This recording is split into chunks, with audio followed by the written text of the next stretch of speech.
Jeff Fillion. Avec Jeff et sa gang. Radio X. Jo, bon midi. Qu'est-ce que tu retiens de la journée d'hier? On a... Je vais juste te résumer, moi, ce que je vois. Là. J'ai pas écouté en direct, je dois l'avouer. Là. J'ai pris que des petites brides de ce qui s'est passé hier. Moi, j'étais en train de décrocher, vraiment. Quand on m'offre un steak, je veux qu'on me le mette sur la plate, qu'on me le laisse le manger quand bon me semble. Mais là, on me sert un steak, puis il y a quelqu'un qui a le couteau et la fourchette dans les mains et qui me donne une tranche une fois de temps en temps. On est passé de zone rouge à zone orange, alors qu'on devrait être en jaune. Tout le monde nous dit arrêtez de chialer, on déconfine, etc. Mais il ne faut pas oublier de où on part et où on va. On n'est pas pantoute le Texas, on n'est pas la Floride, on n'est pas les États américains qui sont en train de le faire, on n'est pas l'Alberta. Donc, on part de très loin et on nous en donne à la petite cuillère. C'est à la petite cuillère qu'on est en train de nous le donner. Puis, ça a donné ce que ça a donné hier. C'est-à-dire que moi, si les restaurants ouvrent dans quelques jours, je peux pas aller manger avec ma famille parce que ma fille a 18 ans. Donc, ça nous montre comment... Qui pense à toutes ces affaires-là? Je viens un peu mélanger, mais il faut quasiment se fermer à boîte parce qu'on passe pour une gang de débiles. Non, t'as raison. Écoute, moi non plus, je suis plus les annonces. Là. Je regarde un petit peu l'impact après sur les réseaux sociaux, puis dans les médias en général, mais c'est un peu une perte de temps là, de regarder cette pièce de théâtre là, que sont les annonces quasi maintenant quotidiennes là, du gouvernement Legault.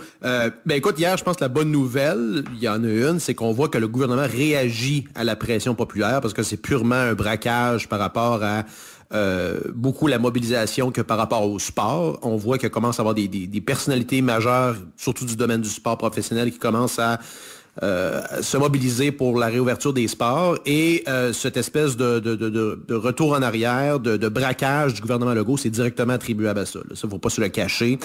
Ils ont énormément peur. Là. J'écoutais les différentes interventions là, sur Radio X à gauche et à droite et ils ont très peur, je pense, de la manifestation de dimanche. Je dis comme toi également, c'est une réouverture qui est partielle. Je disais Jérôme Blanchet-Gravel hier qui disait que c'est des miettes qui sont lancées aux pigeons. Dans un sens que on essaie de contenter un petit peu la grogue, mais c'est loin d'être adéquat.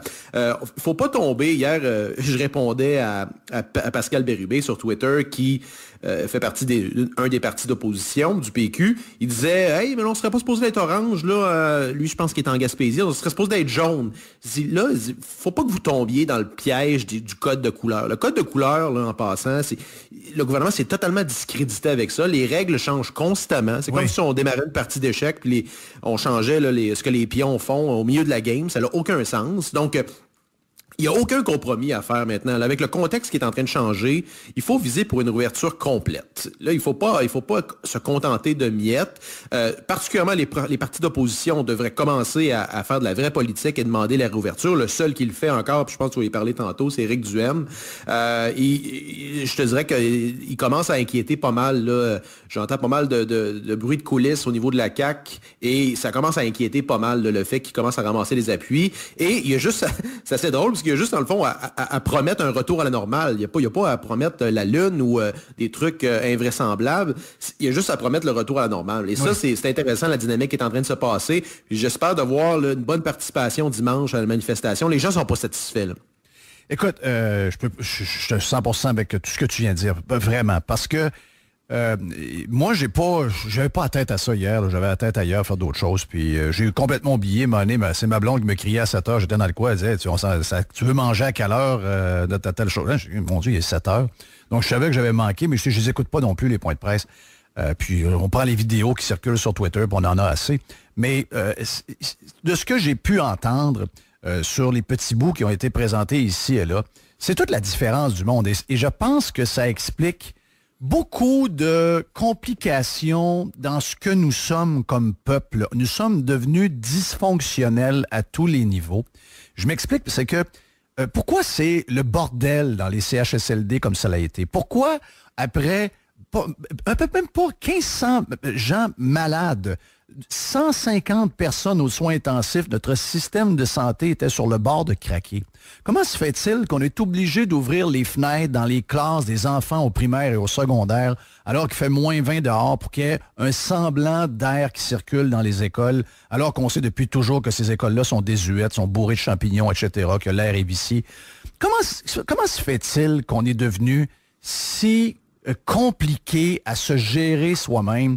Je pense que l'exemple qu'on a vu il y a 24 heures du Texas, qui a su résumer, je comprends que le Texas ne part pas du tout de où on part. Le confinement était déjà pas à 100% comme nous, on l'a. Mais ça a été clair. Le gouverneur, le premier ministre du Texas, a fait une sortie publique et ça a pris 35 secondes. OK? 35 secondes, ça a été expliqué. Et ça me rappelle, Joe, quand on a déjà comparé l'État de la Californie et le Texas, où les Californiens s'en vont en masse maintenant vers le Texas, vers Austin, entre autres. On expliquait les deux mondes. On disait, si jamais il y a un chien qui mord le gouverneur de la Californie et s'il y a un chien qui mord le gouverneur du Texas, en Californie, il va y avoir une enquête, il va y avoir une commission, il va y avoir ci, il va y avoir ça. Au bout d'un an et demi, on ne saura pas tout ce qui s'est passé, tandis qu'au Texas, le gouverneur tire le chien. C'est une image un peu rough, mais ça nous montre un peu la complexité des endroits hyper socialistes comme le nôtre, où on devient complètement dysfonctionnel. Et hier, les bouts que j'ai vus, c'était ça, là. C'est on gère tellement de détails. Écoute, quand j'ai su que je ne pouvais pas les manger avec ma fille de 18 ans, je suis obligé de la laisser chez nous, aller manger avec ma plus jeune, et je laisse ma plus grande chez nous parce que je ne peux pas l'amener. Mais comment on peut devenir aussi insignifiant? Écoute, je suis d'accord avec tout ce que tu as dit. Il y a un clivage majeur là, aux États-Unis entre les États, disons, plus pro-liberté comme le Texas. C'est assez impressionnant, hein, la migration actuellement, surtout des gens en technologie, des gens de fonds de private capital, des trucs comme ça. Elon Musk, je pense qu'il est rendu maintenant qui regardait pour aller vers le Texas Le aussi. Dow Jones regarde pour déménager à Miami. Le Dow Jones à New York depuis toujours pense déménager à Miami. C'est quand même quelque chose, là. Plus que ça, là, c'est rendu une tendance quand même pas mal établie. J'ai regardé Goldman Sachs qui va ouvrir un bureau, je pense, à Palm Beach. C'est rendu... c'est parce qu'il y a une demande des employés d'arrêter de vivre dans ces trous-là où ils sont étouffés par les mesures, qu'il y a un régime fiscal qui est étouffant, particulièrement pour les plus hauts salariés. C'est le cas également en Californie, c'est le cas ici au Québec. Ça va être le temps, là, justement, des impôts. Là, à regarder à la ligne, là, impôts retenus au Québec. Là, pensez que la moitié de ça, ou presque, s'en va à la santé. Pensez-vous que vous en avez eu pour votre argent l'année passée? La seule chose qu'on a trouvé à faire pour sauver les gens, c'est de fermer la société au complet. Donc, c'est complètement ridicule ce qui se passe. Tu as raison. Dans le fond, plus l'endroit est politisé, plus la crise a été évidente. Puis là, il y a un clivage majeur, particulièrement aux États-Unis. Tu vois les États les plus républicains, plus alignés sur la Constitution, comme le Texas et la Floride, qui sont en train de déjouer tous les pronostics. Je voyais même Biden disait hier que c'était un move qui était proche d'un homme de Néandertal, de fait de réouvrir le Texas, quelque chose comme ça. Là. Il a dit quelque chose de pas très cohérent, là, mais il disait qu'il allait le regretter. Ces gens-là ont rien appris là, dans les 12 derniers mois. Là. Écoute, rappelle-toi, là, les intellectuels pourtant idiots de Team Apocalypse prédisaient que la Floride, ça allait être un hécatombe. Au contraire, à peu près la même courbe que partout ailleurs, sans les impacts sociaux et économiques, parce que la majorité des commerces sont restés ouverts. Tu sais, là, on n'est plus dans le noir. On a un an de données derrière nous. Et c'est le temps de regarder ça peut-être avec un petit peu plus de rationnel. Et qu'est-ce que tu entends, en fait, qu'est-ce que tu vois sur, tu as parlé tantôt de la marche de dimanche. Moi, je vais assister à la marche de dimanche. Je pense qu'il faut garder le focus. Le but hier était carrément d'éteindre ce feu-là qui est en train de prendre. Le gouvernement local n'aime pas. Et pourtant, c'est quelqu'un qui dit, c'est un PM qui nous raconte très sérieusement qu'il est pour la liberté d'expression et que les gens doivent s'exprimer librement. On sait que dans la vraie vie, c'est autre chose. Ça l'énerve, la manifestation de dimanche.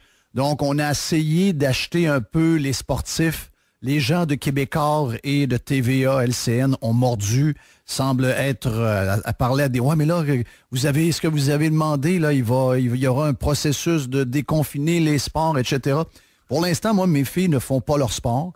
La majorité des gens qui font des sports d'équipe n'auront pas de retour à faire de sport d'équipe. Il n'y a pas de ligue de hockey qui reprennent. Il n'y a pas d'adultes qui vont reprendre. Oui, les gyms vont reprendre, c'est une très, très bonne nouvelle. Mais le reste, ce que nous demandons, c'est-à-dire de libérer, de laisser les jeunes continuer leur développement dans leur sport, les aider psychologiquement en le faisant, puis tout ce que ça peut amener au niveau de l'académie, donc ça les motive pour tout le reste. Je pense que ça, hier, on a voulu jouer, et ça, moi, je trouve ça hypocrite. Je trouve ça, et je m'attends pas à ça de François Legault. Je m'attends pas à ce genre de politicien un peu par en dessous qui veut essayer de jouer avec l'émotion pour essayer d'éteindre un genre de brouhaha qui pourrait arriver dimanche avec les gens qui vont venir manifester pour les jeunes à cette marche qui va être sans doute bourrée de monde. J'ai pas l'impression que les gens ont mordu. Les médias ont mordu. Je sais pas comment est-ce que toi tu vois ça, mais les sports, hier, c'était un peu pathétique de voir que Monsieur Sport, le PM, était comme devenu celui qui, c'est important pour nous, etc. Alors que depuis le début, il en parle jamais. Non, puis en fait, c'est surtout pas le François Legault qu'on a vu en campagne électorale. Je me rappelle d'avoir entendu sur vos ondes qui m'avait surpris d'ailleurs, qui disait qu'on était allé trop loin dans certaines mesures environnementales, que par exemple le pétrole allait pas disparaître. Donc, une espèce d'appel à la raison un peu populiste, qui je pense était le bienvenu. Moi, j'ai voté pour eux la dernière fois. Et là, on se rend compte que finalement, c'est le même genre de politique de spineux qu'on avait avec les libéraux puis les péquistes avant. On dit souvent que la politique, c'est le show business pour les gens laids. Mais dès qu'il y a un peu de grogne là, dans la population, dès que ça se soulève et que c'est impopulaire, souvent, tu vois les gouvernements retourner, faire un braquage. C'est exactement ce qui est en train de se passer. Ils ont énormément peur de la manifestation de dimanche parce que ça va contredire un peu le narratif qu'ils ont un solide appui de la population. Et c'est quelque chose qui fait mal, particulièrement dans les régions, et dans la région de Québec. Donc, un peu, je te dirais, les familles de classe moyenne avec des jeunes qui font du sport. C'est un sujet qui est très, très, comment je te dirais, populaire et qui attire le mainstream. C'est pas quelque chose de très précis pour une industrie précise. C'est un sujet qui touche un peu tout le monde et ça leur fait très mal, cette affaire-là. Ce que je vois sur les médias sociaux, les gens sont crinqués. Je pense que hier, ça les a fâchés de voir cette espèce de, comme disait mon ami Jérôme Blanchet-Gravel, lancer des miettes aux pigeons. Le succès de la manifestation de dimanche devrait, à mon avis, être assez bon parce que les gens, je pense, sont crinqués, veulent lancer un message pour au gouvernement de ne pas arrêter. Là, ce déconfinement-là doit même s'accélérer dans les prochains mois. Dans les prochaines semaines. La vraie vie, il faut que ça revienne. Puis je pense que les gens commencent à être tannés. Joe, merci beaucoup. On s'en parle demain pour la dernière de la semaine. Toujours un plaisir de te parler, mon Joe. Yes! Salut, bye. Jonathan Hamel était avec nous sur Radio X.